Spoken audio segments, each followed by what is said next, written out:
Hello, everyone. Today we're going to be talking about three particular figures of speech, and those figures of speech are going to be oxymoron, paradox, and contrast. Now, what you would realize with these three figures of speech is that they have one thing in common, and that is that they involve a contradiction, all right, or they involve contradictions. So this is why I would have chosen to focus on why I would have chosen to address them together. Okay? But let's get into it. Oxymoron, paradox, and contrast. And the image on screen is a very good depiction of one of these literary devices, okay? Now let's start with an oxymoron. Now, an oxymoron occurs when two words that have opposite meanings are used together. It is also known as a contradiction in terms. So if you're going to use two words that have opposite meanings, then naturally that is going to produce humor because it's going to sound funny, as you're going to see when we get to the examples. So if you want to make people laugh, then you can definitely use an oxymoron. All right. You can also use oxymorons to grab the reader's our listeners' attention, right? Because once again, if you're using two words that have opposite meanings, then it's going to make the person stop and think, wait a minute, aren't those opposites? How can you use them together, right? So those are the main two purposes why someone would employ an oxymoron to capture or grab the reader's attention, all right, or to create humor. Because as you will see from the examples, these are going to be very funny, or can be at the very least, okay? Now, pay attention here. There must be a contradiction in meanings. In other words, the two words used in the expression must have opposite meanings based on the context. An example of this would be pretty ugly. Now, if you do some research on oxymorons, you would actually see pretty ugly being mentioned as an example of an oxymoron. But if the definition of an oxymoron is going to be when two words with opposite meanings are if an oxymoron involves the use of two words with opposite meanings, then technically speaking, pretty ugly cannot really be an oxymoron because pretty in this context is an adverb of degree. It is intensifying the adjective ugly. Pretty in this case is not an adjective, meaning that it's not referring to the appearance of something, right? In the traditional sense, yes, pretty would mean pretty and ugly have opposite meanings, all right?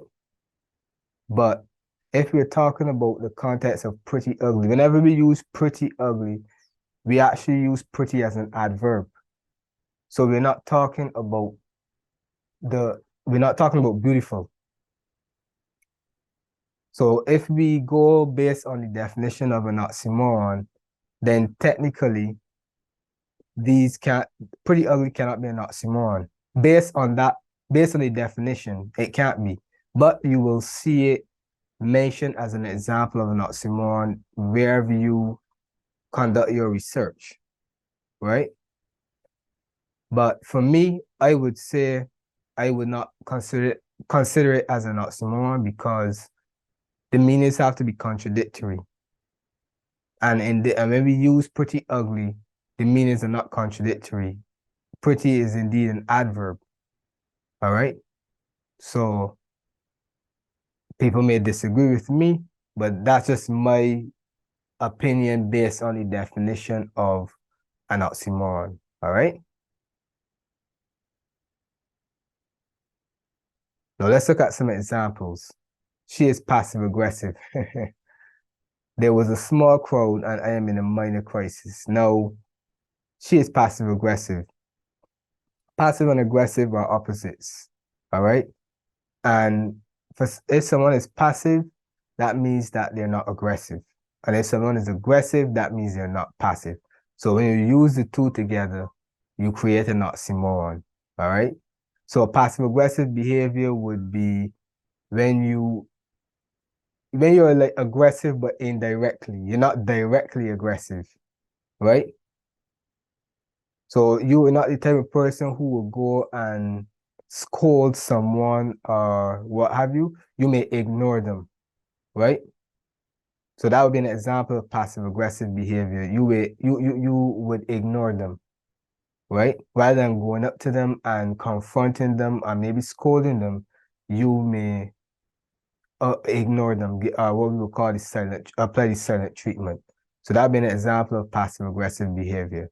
But passive and aggressive are opposites. All right. There was a small crowd. A crowd means that there were many people. So you can't use small with a crowd.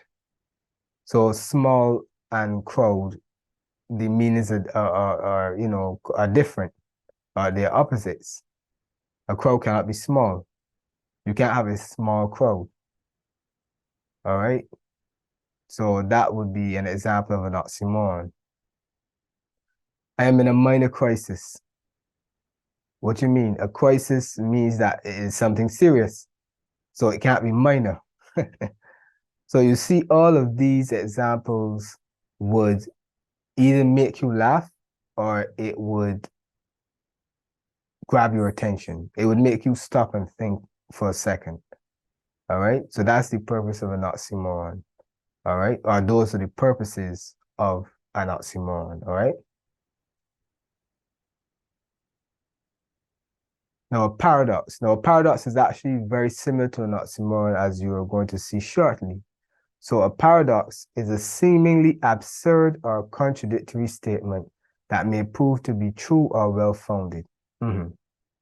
So when it comes to a paradox, we have a statement that on the surface may seem like it makes no sense, but when you actually analyze it, it can make sense. So the purpose of that would naturally be to force the reader or listener to think critically, capture their attention, and of course, to create humor sometimes, all right?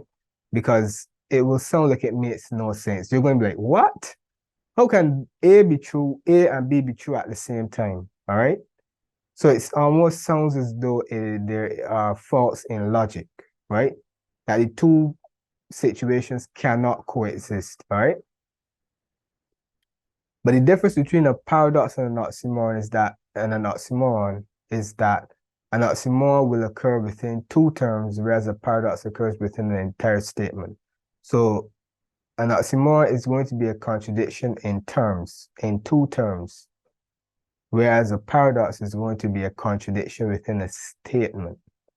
All right, so that's a big difference. Oxymoron is going to occur within two particular terms or words, whereas a paradox is going to occur within the entire sentence. The entire sentence itself is going to be a contradiction, or going to come across as though it is a contradiction, okay?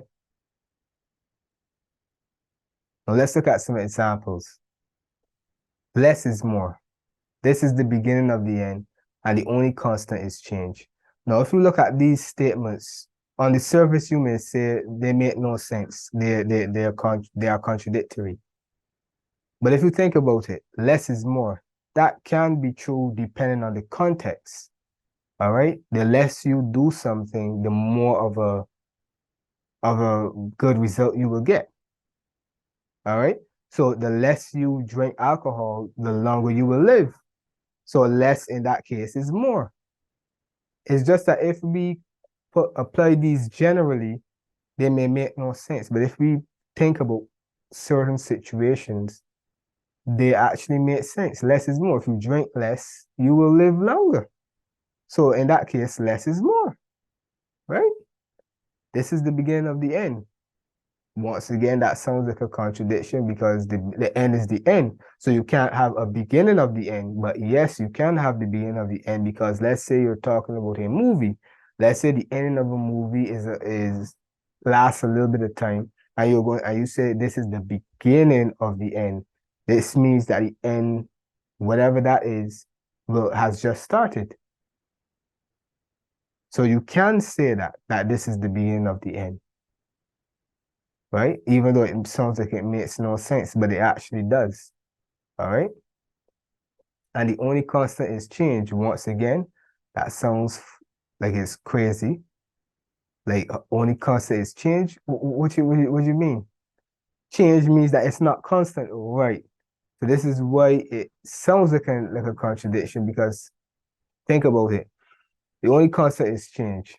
Constant means that something is going to be occurring or that will never change. You see, that's why it sounds crazy, right? Constant means something will never change. So what it means when change, the only constant is change, is that the only thing that is inevitable in life is change. You can't avoid that. That will always be there, regardless of what era we are in, what generation, what time period. Change will always be inevitable and it will always happen. But the statement itself sounds contradictory. But change is the only thing that is guaranteed. It's constant. That will never, that will always be the case regardless of the time period that we are in. So it does make sense, even though it sounds ridiculous on the surface. Okay. So this is what a paradox is about. So when you look at these examples, it's going to make you think, it's going to make you examine the statement to see if it makes sense. And then if you say, okay, that can make sense, you're going to think of scenarios or circumstances in which it can make sense. Okay? So that's the purpose of a paradox. Now, the last figure of speech that we'll look at today is called a contrast. And a contrast is simple. It just occurs when the differences between two or more entities are described or highlighted. So these entities can be characters, setting, or even opinions. So contrast will usually occur within two entities. It could be more, but two, normally two. All right. And what this does is that it allows the reader or the listener to see the attributes of each entity in the pair, whether those entities be characters, whether those be opinions, whether those be colors, it doesn't matter. But the point of a contrast is just to highlight the differences between two entities. And the benefit would be allowing the reader or listener to see the differences, right? So yeah, that's what a contrast is. So examples of contrast: an article that describes the differences between the platforms of two different political candidates. That would be a contrast because you have the differences between the platforms of two different political candidates. What's the different descriptions will represent a contrast. A speech that provides information on two different courses of action a company could take with the pros and cons of the two courses. Okay. So once again, that's a contrast because you have the pros and the cons of the two courses of action. And of course, based on those differences, you're going to make a decision which one will be best, which option will be better suited for the company. Right? So that's an example of a contrast because you have the differences between two entities being analyzed, okay? And thirdly, we have Harry Potter and Voldemort, and many of you would be familiar with the Harry Potter series, represent a contrast in characters. Harry Potter is kind and loyal, while Voldemort is ruthless and callous, right? And the movie does not, the series, well, Harry Potter is a film series, but the movie does not have to say explicitly that these characters are this way. Based on their actions, all right? Based on their actions, based on their mannerisms, based on their way of thinking, you will be able to construct, you will be able to form your own personality traits or your own opinions of these characters based on the way they are presented within the story. And if they're presented in such a way that they are complete opposites of each other, that they're completely different from each other, then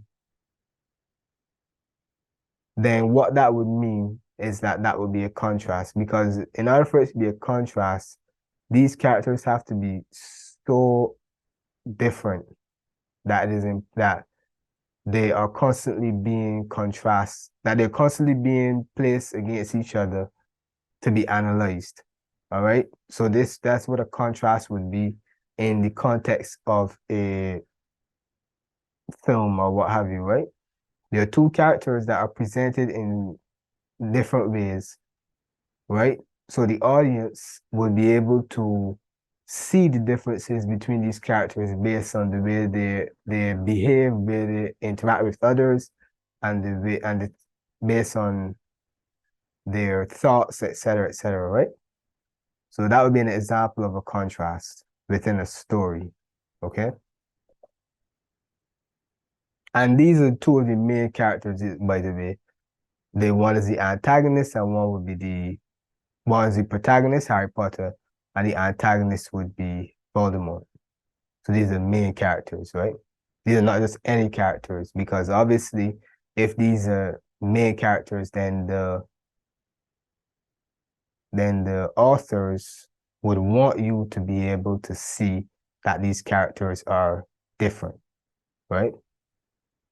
And what this helps to do is it would allow certain themes to emerge, right? So if you have one character that is a specific way, that his temperament or her temperament is different to another, then that leads us to think about the themes of, the importance of being a certain. So for example, in the Harry Potter example, a theme that could emerge from these two characters being so different would be the importance of trust or the importance of love, something like that, that could emerge because of the two different characters that are being presented, okay? Now, this brings us to the end of this lesson on the figures of speech, oxymoron, paradox, and contrast. So I hope you would have enjoyed this lesson and you would have gained valuable information. Thank you for watching and see you in the next one.